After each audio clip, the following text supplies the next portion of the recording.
Are you satisfied with your relationship? Do you feel like you're in a toxic, vicious circle with your partner? Are you properly and promptly attended to and cared for?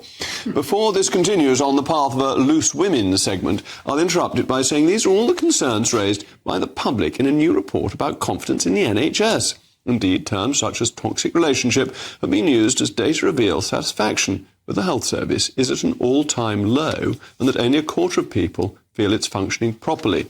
For years we've been told that simply pouring more money into the country's largest employer will work. But we spend about 11% of GDP on our health service, similar to levels spent in Japan, France, Germany, and more than in Australia. But these countries' health systems seem to be getting on better than our own. So is it time for a fundamental shift towards an insurance-based system? But with me now is my most pugnacious panel, former editor of The Sun, Kelvin Mackenzie, and the historian and broadcaster, Tessa Dunlop. Tessa, you've got masses of notes on this. What have you said in your notes about changing the NHS?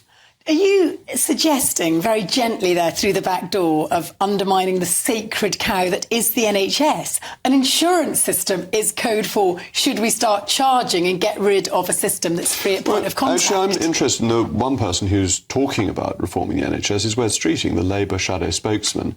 And he has made this a credible topic for conversation. Before he started talking about it, nobody dared mention this sacred cow, as you correctly put it. Well, I think in many respects there are huge advantages to the NHS. It's a very centralised organisation. We saw how quickly and effectively we were able to roll out the COVID vaccinations as a result of that. And our buying power on the international pharmaceutical market is incredible, our muscle, in comparison with the sort of more federal buying power of America or Germany, say. All right, but Tessa, I haven't finished. That was just me warming up. Right. I think I've heard enough, but thanks very much. Because I just wanted you just quickly, you talked about never-ending money. The 24% of people who are satisfied today, do you know how many people were satisfied with the NHS in 2010? 70%. Thank you very much. So what's changed between now and 2010? It's got much more money. It's got twice more money. We've had a Conservative government. And as Jacob points out, A, COVID, and B, a lot more money. And so the issue that really boils down to is it doesn't seem to work. We can't seem to work in the same place. My partner had to go to A&E must be about 6 months ago. Honestly, I have seen smaller crowds at Charlton. It was absolutely horrendous there. And at least 3 people there actually were in handcuffs, right? So something is not working in the A&E sense, and something is not working in the GP sense. The GPs want to make it work. So why don't we try another system alongside the NHS? And do you know what people are worried about? They're worried about that it becomes a secondary system. The insurance, you charge your insurance against your taxes, and actually you will pay less tax. We are paying too much money. And the funny other fact, that this was a hilarious fact that emerged in this King's Fund analysis, was that 48% said we should pay more tax to do it, right? 47% of the country don't pay any tax. Everybody wants a free hit in this world, and they're not getting it anymore. Could we just crunch the numbers here? Because Jacob, in his slightly disarming way, said more and more money gets poured into the system. Yes, but life has got hugely more expensive. So while your government says 165 billion pounds into the NHS, more than ever before, actually per head, this is 1.6% less per head. But surely it's the international comparators that matter. No, but it isn't. But as a percentage of GDP, we're similar to Germany, Australia, Switzerland. But we're not per head. Why are you against insurance? Shush, why are you against? It's a monopoly run by a trade union. How will it work? It's exactly like the railways.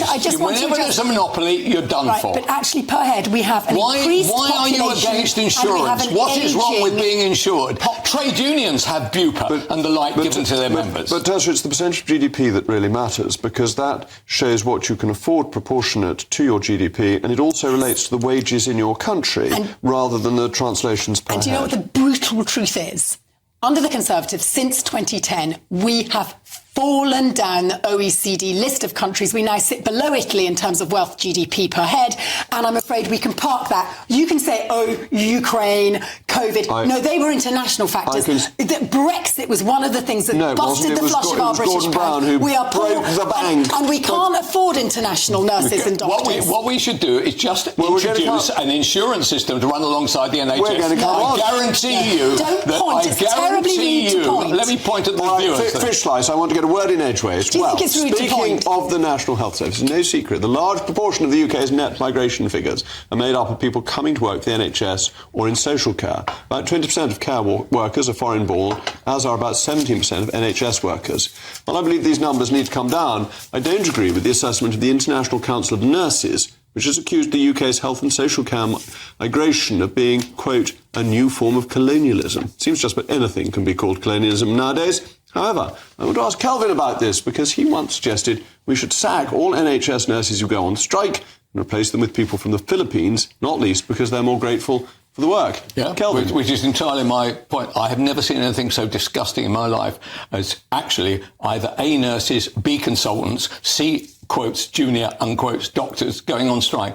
People who you rely on actually to save your old mum. OK, fine, let them die. So on that basis, I would simply get rid of them. And I would do, by the way, exactly that with the railway drivers as well. Anybody who is in a position of authority in which they can actually mean that hundreds of thousands or perhaps millions of people either can't get to work, can't get treated or can't do something because they are state organised has to be taken on. So does that make you a colonialist? Let me tell you. How do you think Wapping worked? Yes. Right, tens of thousands of people chanting every day. Eventually, they lost, and actually, it extended the life of the news media by probably 30 years. The thing is, Wapping unless you take people on, all you will get is more and more bullying, and the bullying that goes on in the NHS. It's no surprise that we don't have a good system. There's always been a glut of wannabe journalists, and there is currently a global shortage of health workers. I've told you this before, so let me say it again slowly. There is a global shortage of health workers. That means we have to pay more. We are in a fortunate position of being able to change their lives. They come from very, very poor backgrounds.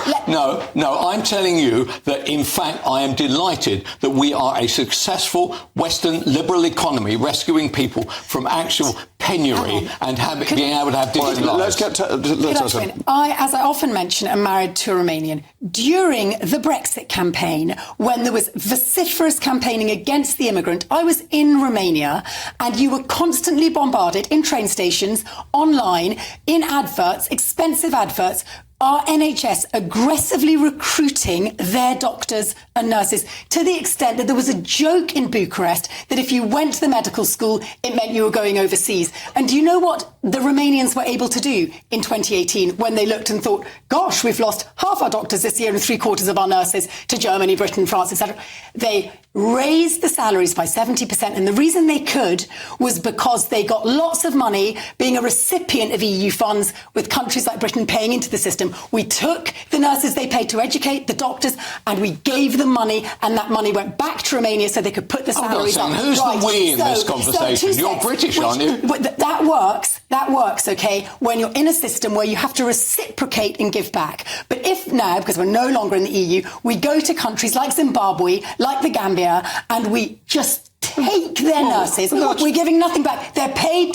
Those nurses lots of people who come work here send money back to the country they've come from. That's not the same. It's enormous flows of cash. OK, let's leave it to the people. Let's leave it to the people of Zimbabwe and Gambia to make up their mind that when they're offered these opportunities, not only financial but also in terms of freedom. Why? Do you know what happens? In what sense is it not fair? If you're offered more money, you're always boasting to me about how much you get paid for giving your views on royals. You up your money all the time. These people are making great advances in their lives, and I wish them well. I believe strongly in the freedom of movement. But if we are going to go to freedom of your own cash, you don't mind that. If we are going to go to Zimbabwe and take a nurse that has been educated in Zimbabwe from the age of 4... The nurse has to decide to come. Yes, but she's received education from the age of 5 to the age of 20 from the Zimbabwean government. It's only right we pay to train 2 more nurses in Zimbabwe. I can tell you, there was a time... I don't agree with that, but we're going to move on. Thank you to my most pugnacious panel.